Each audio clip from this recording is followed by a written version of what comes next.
लेकिन बिरला हॉस्पिटल जाते जाते वो बच्चा दम तोड़ चुका था। एक 21-22 साल का नौजवान युवक, जिसको बिल्कुल नज़दीक से गोली मारी गई थी, क्योंकि कल पोस्टमार्टम रिपोर्ट में भी ये दिखाया कि इसकी जो गोली मारने की दूरी है वो बहुत कम है। ना तो हमारी एफआईआर दर्ज हो रही है और ना ही इसका पोस्टमार्टम हो रहा है। और पोस्टमार्टम के लिए ये कहा जा रहा है कि इनको इस बॉडी को भिंड भेजना। अपराध करने वाला व्यक्ति भिंड के पास अटेर विधानसभा में एक मुरलीपुरा गांव पड़ता है, वहां का रहने वाला है। और जो मृतक व्यक्ति है वो गोहद के पास का रहने वाला है। इनका आपसी कोई कनेक्शन किसी प्रकार से समझ आता ही नहीं। ये मर्डर सिर्फ और सिर्फ टसन में हुआ है। टसन से मतलब है कि वहां जाके पता चला मर्डर की वजह इतनी छोटी सी वजह है कि जिस पर आप सोच भी नहीं सकते कि मर्डर हो जाएगा। और साथ में ये कह देना कि दूर हो जाओ नहीं तो दूसरा आदमी मार देंगे, और मैं कोई ऐसा वैसा आदमी नहीं हूं, मैं जो है मंत्री का समधी हूं। भाई, मंत्री का समधी होने का मतलब ये थोड़ी होता है कि आप किसी की जान ले लोगे।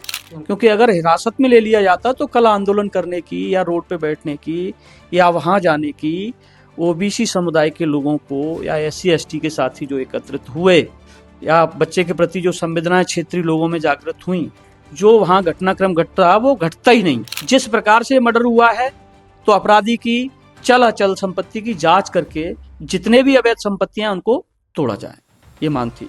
दूसरा, जो दो लोग अज्ञात थे उनको ज्ञात किया जाए।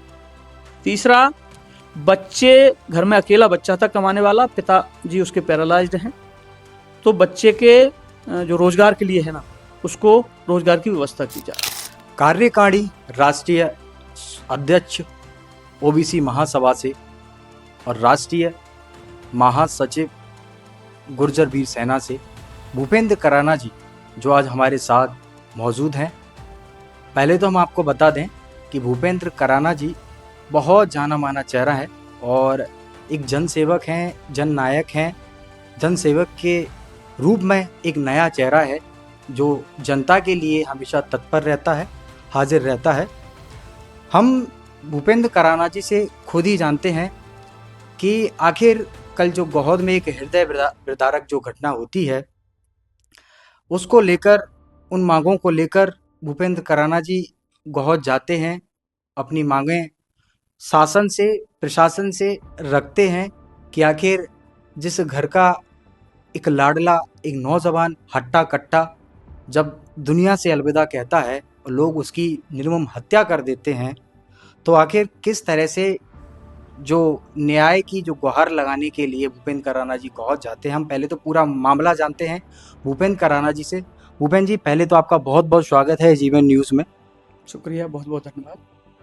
आप बहुत ज़्यादा फेमस रहते हैं, बहुत ज़्यादा आप लाइमलाइट में रहते हैं। एक जन नायक के तौर में आप देखा जाए तो आप बहुत ज़्यादा वायरल हैं, ट्रेंड करते हैं आप जन सेवा के लिए आपने एक जो जिम्मा अपने कंधों पर लिया है। पहले तो मैं ये जानना चाहूँगा कि गोहद में कल जो हृदय विदारक जो घटना होती है उसको लेकर आप किस तरह की सांत्वना देना चाहते हैं?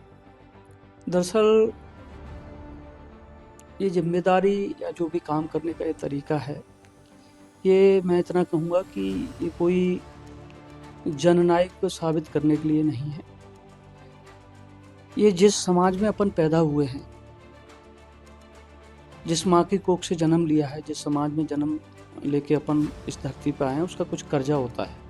मेरा मानना है कि इंसान जो भी करता है अपने लिए करता है, अपने परिवार के लिए करता है, लेकिन समाज के लिए भी कुछ जिम्मेदारियाँ बनती हैं, उनको करना चाहिए। वही आजकल मैं कर रहा हूँ। कल ये घटना कल की नहीं, परसों की बात है। परसों रात में एक फ़ोन आता है कि भाई साहब जो है गोहद के आसपास एक डांग सरकार के नाम से गांव है, वहाँ मेन रोड पे गुर्जर परिवार निवास करता है। तो वहाँ से कॉल आता है कि भाई साहब एक लड़के को गोली मार दी गई। तो हमने पूछा गोली ऐसे कैसे, कोई लड़ाई झगड़ा आपस में, कोई टसन, कोई बात हुई होगी? तो नहीं, बोले राहगीरों ने गोली मार दी है। रास्ते में कार से कुछ लोग आए थे और उसको गोली मार के चले गए। तो सबसे पहले हमने उनसे कहा कि आप इसको यहाँ लेके आइए, इलाज कराएंगे उसका। सबसे पहले क्या है, उसकी जान बचाना हमारा कर्तव्य है। तो वो परिवार उसको लेके आया आनंद फानंद में, और हाँ, उसको बिरला हॉस्पिटल तक हम लोग लेके भी गए।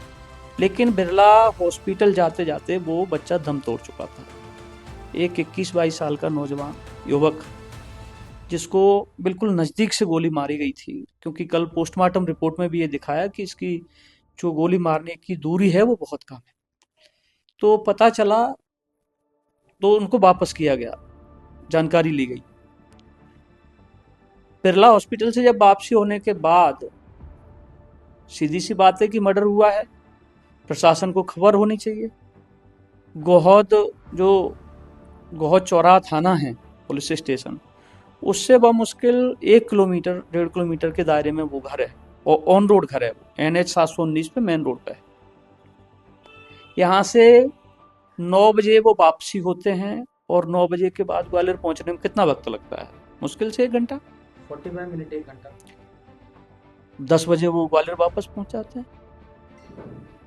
अब प्रश्न ये उठता है कि 10 बजे डेड बॉडी पहुंचने के बाद रात में अगर PM नहीं हो सकता तो सुबह होगा, लेकिन मर्ग तो कायम रात में ही हो जाना चाहिए ना। उस नौजवान साथी का मर्ग कायम नहीं होता है, पूरा परिवार रात भर परेशान रहता है। तब सुबह हमको फिर फोन आता है कि हम ऐसी ऐसी स्थिति में परेशान है, ना तो हमारी FIR दर्ज हो रही है और ना ही इसका पोस्टमार्टम हो रहा है, और पोस्टमार्टम के लिए ये कहा जा रहा है कि इनको इस बॉडी को भिंड भेजना पड़ेगा। कराना जी, मैं आपसे एक बात जानना चाहूँगा कि कल जिस तरीके से आप गोहद में परसों जो वारदात होती है, आप गोहद जाते हैं, आप पहुंच जाते हैं, परिवार की पीड़ा को आप देखते हैं, फिर आप उनको कहीं ना कहीं से एक आश्वासन देते हैं और सरकार से भी और प्रशासन से भी आप जो 8 मांगे हैं, जो कल परसों जो चक्का जाम किया गया डेड बॉडी को रखकर चौराहे पर, तो किस तरीके की जो मांगे थी, मांगों में कहीं ना कहीं मेरे को सुनने में आया कि बुलडोज़र की भी मांग कहीं ना कहीं से की गई, जो आरोपी हैं उनके घर को फोड़ा जाए, बुलडोज़र से उनके घर को पूरी तरीके से उनको ख़त्म कर दिया जाए। तो इसमें कहीं ना कहीं जो मंत्री राकेश शुक्ला जी हैं, उनके जो समधी हैं JP कांकर जी, उनका भी नाम देखने को मिलता है।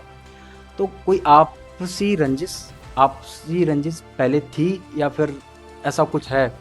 नहीं, इस बात का तो किसी भी सूरत में ये कहा नहीं जा सकता कि जो अपराधी हैं JP कांकर हैं, जिन्होंने ये लड़के को गोली मारी है, उनका और मरने वाले मृतक का, गौरव गुर्जर का, किसी भी प्रकार का कोई कनेक्शन रहा होगा या किसी भी प्रकार की कोई वैमनस्यता रही होगी, क्योंकि अपराध करने वाला व्यक्ति भिंड के पास अटेर विधानसभा में एक मुरलीपुरा गांव पड़ता है, वहां का रहने वाला है, और जो मृतक व्यक्ति है वो गोहद के पास का रहने वाला है। इनका आपसी कोई कनेक्शन किसी प्रकार से समझ आता ही नहीं है। वो जहां तक मैं जानता हूं, कल जो सामने जाके चीजें जो पता चली हैं, ये मर्डर सिर्फ और सिर्फ टसन में हुआ है। टसन से मतलब है कि वहां जाके पता चला मर्डर की वजह इतनी छोटी सी वजह है कि जिस पर आप सोच भी नहीं सकते कि मर्डर हो जाएगा।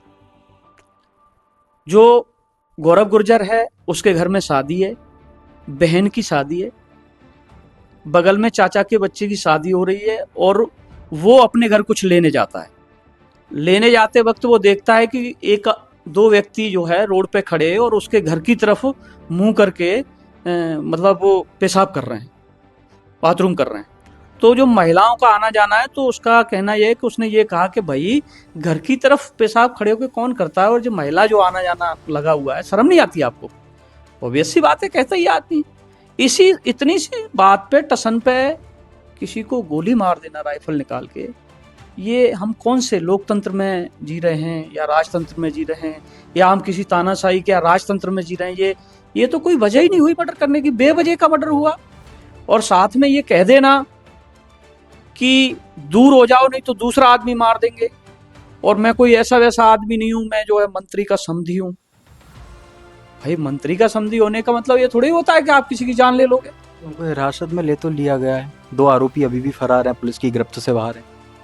नहीं, ये हिरासत में लेने की बात हम इसलिए स्वीकार नहीं करेंगे क्योंकि अगर हिरासत में ले लिया जाता तो कल आंदोलन करने की या रोड पे बैठने की या वहां जाने की OBC समुदाय के लोगों को या SC ST के साथी जो एकत्रित हुए या बच्चे के प्रति जो संवेदनाएं क्षेत्रीय लोगों में जागृत हुई, जो वहाँ घटनाक्रम घटता वो घटता ही नहीं, क्योंकि ना ही तो उस वक्त तक जो है पोस्टमार्टम हुआ था, जो पोस्टमार्टम के लिए बॉडी भिंड भेजी जा रही थी, वो हम लोग जब पहुंचे उसके बाद वो गोद में ही पोस्टमार्टम हुआ, और उसके बाद जो 2 लोग अज्ञात थे उनको नामजद नहीं किया गया था। तो हमारी मांग ये थी कि जो 3 लोग हैं उनको नामजद किया जाए। और जरा अब मैं आपसे बीच में थोड़ा सा इंटरफेयर करूँगा। जो 8 मांगे थी आपकी अधिकारियों से, प्रशासन से, क्या 8 मांगे थी वो थोड़ा सा संक्षिप्त में बता दीजिए। बिल्कुल, देखिए 8 मांगे वही मांगे हैं जो हम आज के परिवेश में देख रहे हैं। जब कोई अपराधी अपराध करता है तो सर्वप्रथम जो है प्रशासन उसका मकान तोड़ता है। चल अचल संपत्ति जो होती है उसकी अवैध संपत्ति की जांच होती है और उसको बेदखल किया जाता है। तो जिस प्रकार से मर्डर हुआ है तो अपराधी की चल अचल संपत्ति की जांच करके जितने भी अवैध संपत्तियां उनको तोड़ा जाए, ये मांग थी। दूसरा, जो 2 लोग अज्ञात थे उनको ज्ञात किया जाए। तीसरा, बच्चे, घर में अकेला बच्चा था कमाने वाला, पिताजी उसके पैरालाइज्ड हैं, तो बच्चे के जो रोजगार के लिए है ना, उसको रोजगार की व्यवस्था की जाए। दूसरा, अगर उनके पास हथियार होता तो हो सकता है कि ये मर्डर एक और होता, उधर से होता। उनके पास कोई शस्त्र लाइसेंस नहीं, शस्त्र लाइसेंस जो है उनके लिए किया जाए। दूसरा, जिन व्यक्तियों ने अपराध किया है, जिन्होंने मर्डर किया है, उनके सारे के सारे शस्त्र लाइसेंस हैं वो कैंसिल किए जाए। इस प्रकार की हम लोगों की मांगे थी, जो मांगे हमने प्रशासन के सामने रखी और संभवतः मांगे मानने का आश्वासन दिया, जिनमें से कल कुछ लोगों के ऊपर इनाम भी घोषित हुआ, अपराधियों के ऊपर।